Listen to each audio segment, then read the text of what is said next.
Assalamu alaikum wa rahmatullah. On commence par le premier chapitre, énergie. À la fin de ce chapitre, l'étudiant sera capable de réviser le travail effectué par une force et la puissance, définir un système énergétiquement isolé, définir l'énergie totale d'un système, définir l'énergie interne microscopique d'un système, déterminer l'énergie mécanique d'un système, distinguer entre les forces conservatives et non conservatives et finalement appliquer les principes de conservation et de non-conservation de l'énergie mécanique d'un système.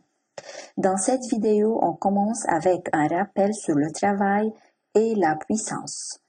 Commençons avec la définition du travail. Le sens physique du travail est différent de celui de la vie quotidienne. On considère une femme qui tire un bagage avec une force F1, on remarque que le bagage se déplace, tandis que lorsqu'un homme pousse un mur avec une force F2, il n'arrive pas à le déplacer. On dit alors que F1 effectue un travail, mais F2 n'effectue pas de travail, malgré que F1 est plus petite que F2. Pour cela, une force exercée sur un système effectue un travail lorsqu'elle influe le mouvement de ce système. Ça veut dire que pas de travail sans force et ou sans déplacement. Le travail effectué par une force constante dans un déplacement rectiligne. On note qu'une force est dite constante si elle conserve sa direction, son sens et son intensité au cours du temps. Le travail d'une force constante F pour un déplacement AB de son point d'application est donné par F scalaire AB qui est égal au module de F fois module de AB fois cosinus de l'angle formé entre F et AB est noté alpha. W est le travail exprimé en joules, F est l'intensité de la force en newton, AB est le déplacement en mètres et l'angle alpha est en degrés ou en radians. Le travail peut être positif, négatif ou nul selon la valeur de l'angle alpha puisque AB est toujours positive et F toujours positive, alors si cosinus alpha est négatif, alors W est négatif. Si cosinus alpha est égal à 0, alors W est égal à 0 et cosinus alpha positif, alors W est positif. On note que si alpha est aigu, ça veut dire entre 0 et 90 degrés, alors WF est positif et le travail est dit moteur. Si alpha est obtus, alors WF est négatif et le travail est résistant. Si alpha est égal à plus ou moins 90 degrés, ça veut dire que F est perpendiculaire sur AB. Dans ce cas, W de F est égal à 0 et le travail est nul. Le travail effectué par une force constante dans un déplacement curviligne est indépendant du chemin suivi. Alors, WF est égal F scalaire AB. Le travail effectué par une force particulière qui est le poids en passant du point A au point B. Le point B se trouve à une hauteur HB et le point A se trouve à une hauteur HA. Dans ce cas, le travail de mg est égal à mg scalaire AB qui est égal à mg scalaire AD plus dB. Alors, mg fois AD fois cosinus 0 plus mg fois dB fois cosinus 90. D'où on obtient que Wmg est égal à mg fois AD qui est égal à mg HA moins HB. Finalement, on peut dire toujours que W de mg est égal à mg fois H initial moins H final. Remarque pour le travail de mg. On a déjà vu que Wmg est égal à mg H initial moins H final. Si le mouvement est ascendant, alors H initial est plus petite que H final, d'où W de mg est négatif, le travail est résistant. Si le mouvement est descendant, H initial est plus grande que H final, W de mg est positif et le travail est dit moteur.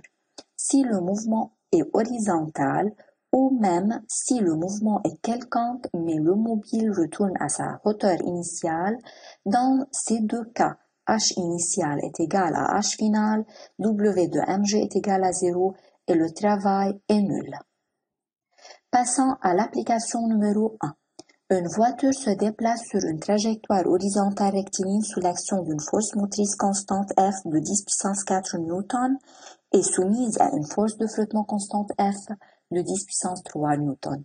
Déterminez le travail effectué par chacune des forces extérieures exercées sur la voiture dont le déplacement AB est égal 10 mètres. Les forces extérieures agissant sur la voiture sont son poids mg, la réaction normale N, la force motrice F et la force de frottement F.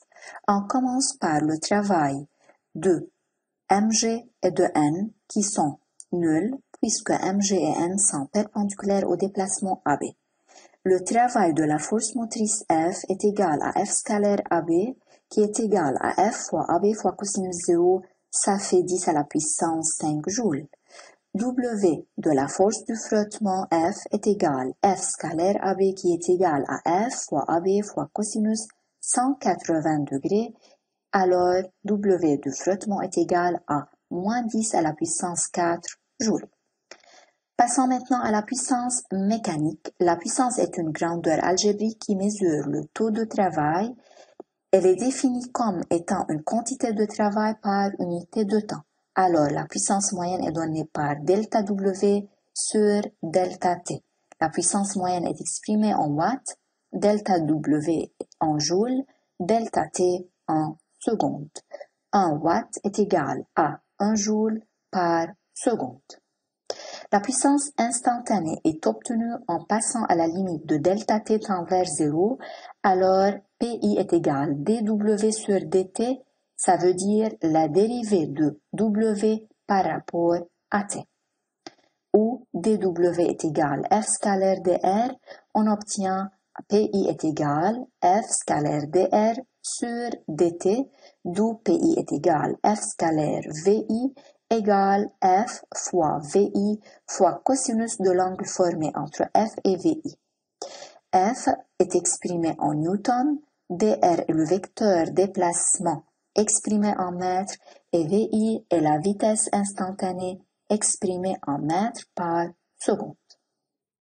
Comme résumé, le travail effectué par une force constante WF est égal à F fois AB fois cosinus alpha. Le travail effectué par le poids Wmg est égal à mgh initial moins h final. Si alpha est aigu, le travail est positif, donc moteur. Si alpha est obtus, alors le travail est négatif, donc résistant. Si alpha est égal à plus ou moins 90 degrés, le travail est nul. La puissance moyenne Pm est égale delta W sur delta T et la puissance instantanée et P est égal F scalaire V instantané. C'est la fin de cette vidéo. Merci pour votre attention.